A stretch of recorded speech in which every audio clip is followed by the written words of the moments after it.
G'day groovy humans, and welcome to A Groovy Enlightened Life. Today on the show we will be talking about discovering who I am by understanding my connectedness to all things, our interconnectedness.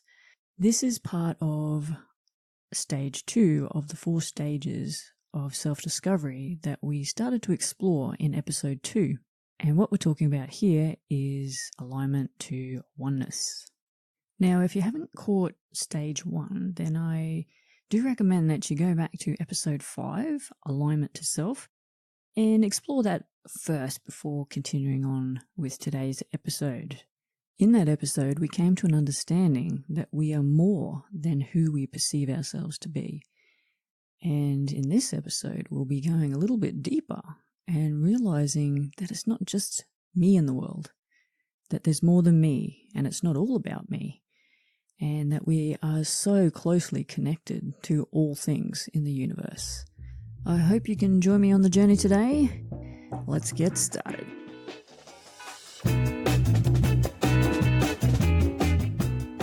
Alignment to oneness. Now, the first thing to understand here is that this is not new. None of this is new. This concept of our connectedness to all things, and particularly with our nature beings, the earth, the planet, the trees, the stars, the sky, the moon, the sun. This has been in our culture and in our history since the beginning. And somewhere along the way, we lost sight of that. Even if you look in our most recent, religious texts and teachings and different belief systems that are currently still alive on the planet today, if you read between the lines in these texts, you will actually see the common theme that we are all connected in there as well. It's just that we tend to take a lot of these texts that we have out there a little bit too literally, perhaps, and are not reading between the lines on the actual lessons and stories that are there for us to learn from. So the first thing, as I said, is this is not new. Now, a popular concept or understanding definition of oneness is around the interconnectedness of everything that exists within the universe, or the source, or the God consciousness, or whatever you would like to call all of the things. It is when we experience being connected and not separate from everyone and everything. And the other interesting part about this is that we are immersed in this every day, in every moment, without actually realizing it or being consciously aware of it. This is just a fact. This is something that exists that we have forgotten over time. Not all of us have forgotten, which is a fantastic thing, because those teachings are still alive around today that we can get access to and that we can learn from these more ancient cultures that still exist on the planet today. In episode 5, Alignment to Self, I started talking about duality. And duality has been a part of our existence for quite some time. And this duality gives us the illusion of being separate. And there lies our challenge as humans, because our senses are telling us every single day that we are separate from one another and from all things. Our smell, our touch, our sight, our feelings, our emotions, our perceptions, the illusions that we've created, our belief systems, everything that makes us us that we talked about in episode 5 is helping us to understand that we are separate, that we have this identity that is separate from all things. And there is our challenge, is that we have to let go of that. We have to let go of our perceptions, our beliefs, and this illusion that we are separate from all things. And this can be very hard. This is not an easy thing for a grown-up adult human being to do, because we have spent so much of our life and our time existing in this space of self, of I am who I am this identity, and I believe myself and I perceive myself to be this living being taking part in life on planet Earth. But it's a little bit more deeper than that, as we're discovering. So the first step to alignment to oneness is remembering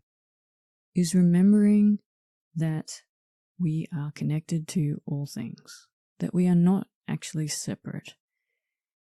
And you can explore all of the science, the new science that is coming out in quantum physics, where they have discovered that we're all made of the same stuff.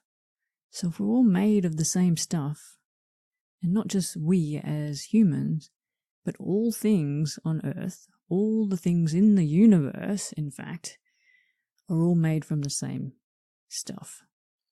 And if that's not connected, I don't know what is, to be honest. That kind of blows a lot of theories and a lot of science, a lot of different beliefs and understandings that we've had previous to now out of the water. And when I'm talking about remembering that we are connected and that this oneness exists, it's a little bit more than just thinking that, just thinking about it, or saying that we believe in this oneness. Because this is huge. It is immense to come to this understanding and deeper knowledge around what it all really means. How big is this really? I mean, I know when I was younger, I used to stargaze. And I'd get on the roof of my house with a pair of binoculars because I didn't have money for a telescope back then. And I was just fascinated in the stars and the universe and what was beyond. And when I used to think about, from a different perspective, looking down on Earth or looking at the entire universe as a whole, and it used to scare the crap out of me because I'm like, this shit is huge. This is big. We're not just this little planet just cruising around in our own little dome of environment and that's it. There's so much more out there. This is huge. This is big. It is immense. And to try and capture that into our little small human brains, to try and understand in that deeper cellular self that we are in fact connected to all things, that takes some work.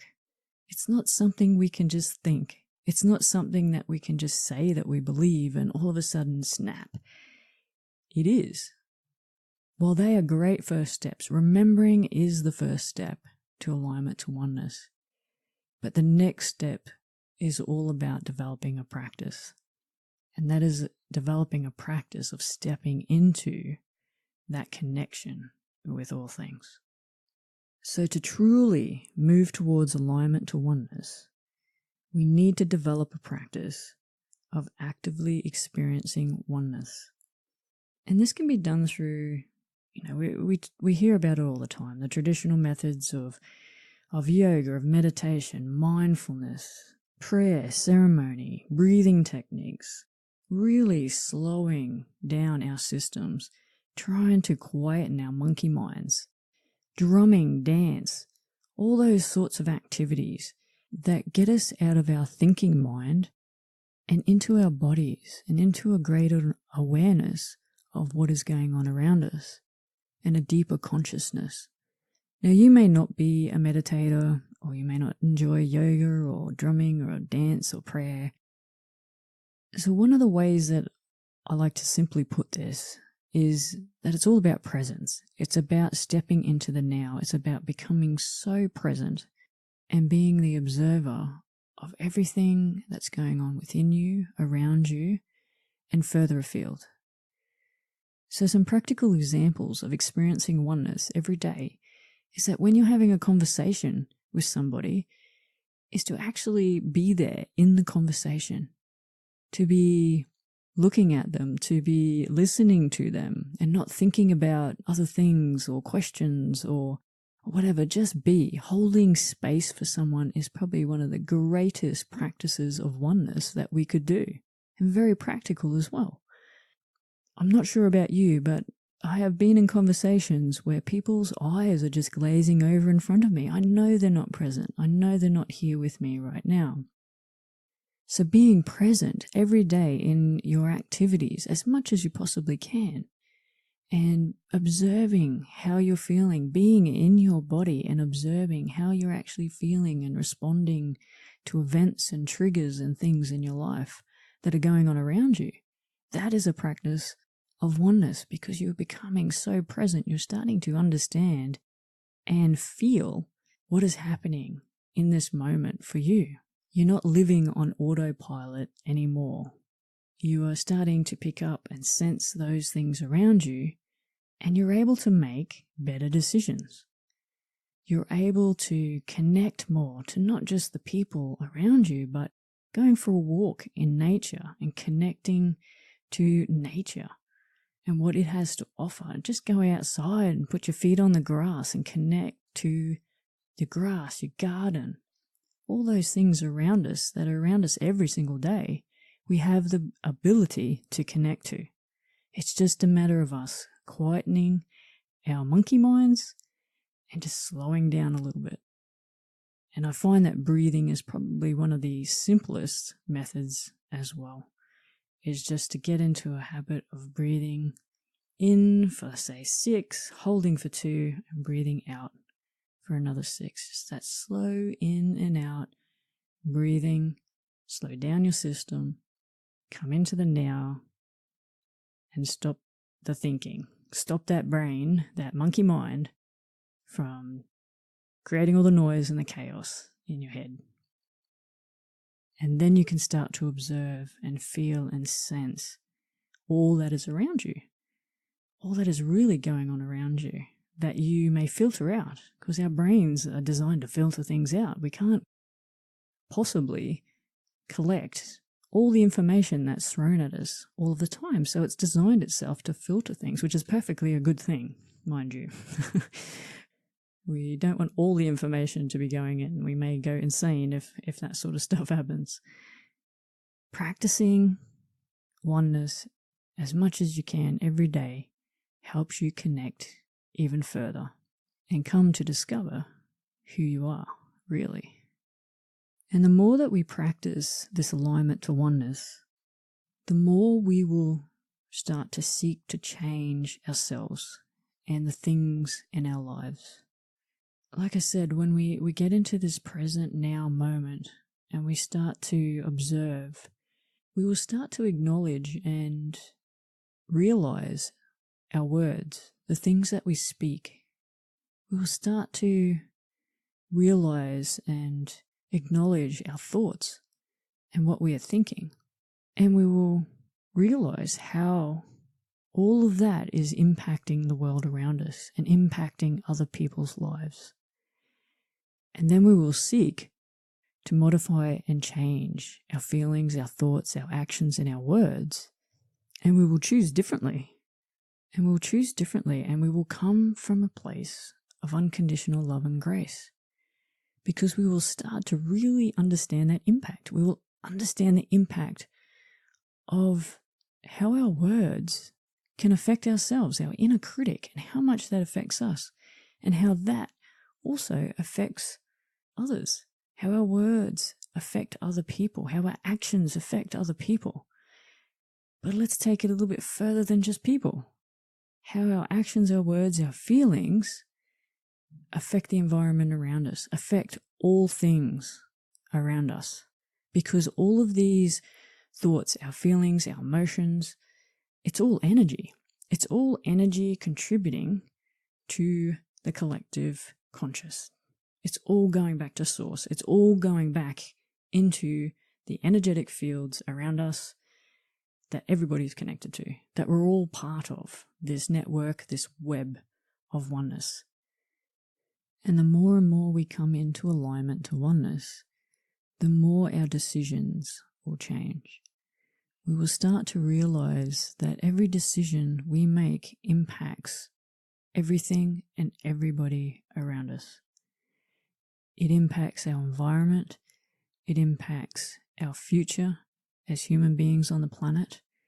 You know, a lot of people are talking about the new world, the new planet, the new human. Homo luminous is a term that's being thrown around at the moment, that we're becoming new humans. You know, you can delve into the science and look at the fact that we're starting to understand that we can change our own DNA. We can dream a new world into being. We can dream and create that life and the world that we all want to be a part of.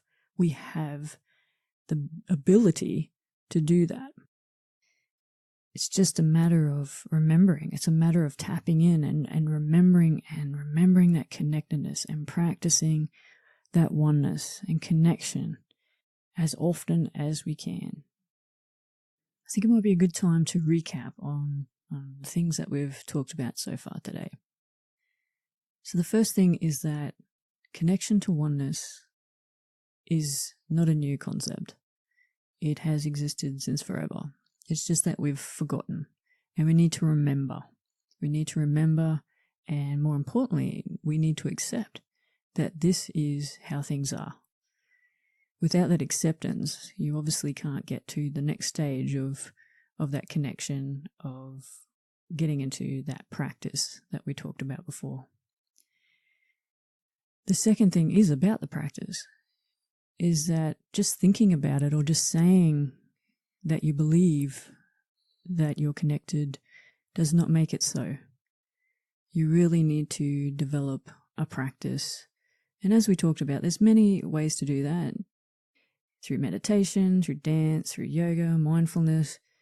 But I totally recommend breathing techniques, and being present, just being present as much as you possibly can, being in your body, slowing your body down, slowing your systems down, and quietening your mind. That's all it's really about. Once you get into that place and practice that as often as you can, you will start to become more sensitive to those things around you. You'll become more aware of your connection to all things. And with that greater awareness of how we are all connected, you will start to see a shift and change in your life. You will start to make different decisions. You will start to become more aware of your thoughts and feelings and actions, and choose a different path and choose a different way to respond, because you start to understand how it affects everything around you. You will also develop a greater appreciation of how symbiotic we are, our relationship is with each other and that around us. You will start to understand at a deeper level those popular sayings of your inner world is reflected in your outer world, or when you hurt somebody, you're actually hurting yourself. You know, when you hurt the environment, you're actually hurting yourself. All of this symbiotic relationship becomes really real for you. You become so aware of it and become so conscious of how you need to show up and how you need to build the right relationship with all things. And as I've mentioned a couple of times before, your decisions, your feelings, your thoughts, your actions, your beliefs will all start to come from a place of unconditional love and grace. And I'm reminded of a saying from Caroline Myss. I don't remember the exact saying, but it goes along the lines of this. Every action, choice, and decision, I discharge grace, or I choose to withhold it from something, from somebody, from the situation.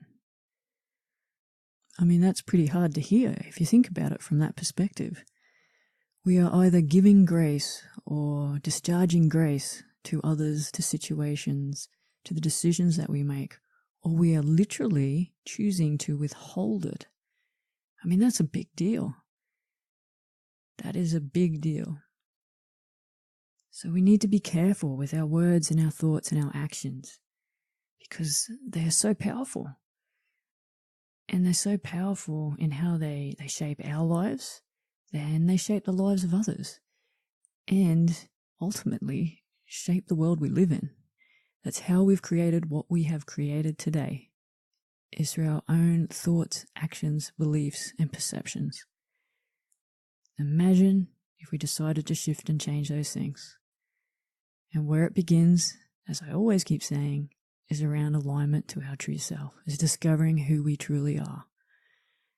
And I truly hope that this stage, alignment to oneness, has helped bring you a little bit closer to that greater understanding of who you are, brought some clarity around these 4 stages of self-discovery, and helping you to answer that fundamental question, who am I? If you'd like to find out more, head over to the show notes at sagacityrising.com/AGEL007. And if you would like to come and chat with me and continue this conversation, head over to tribe.agroovyandlightenlife.com. That's where we hold our discussions around the podcasts and the podcast episodes. Thank you for hanging out with me once again today. Stay groovy, my friends. Bye out.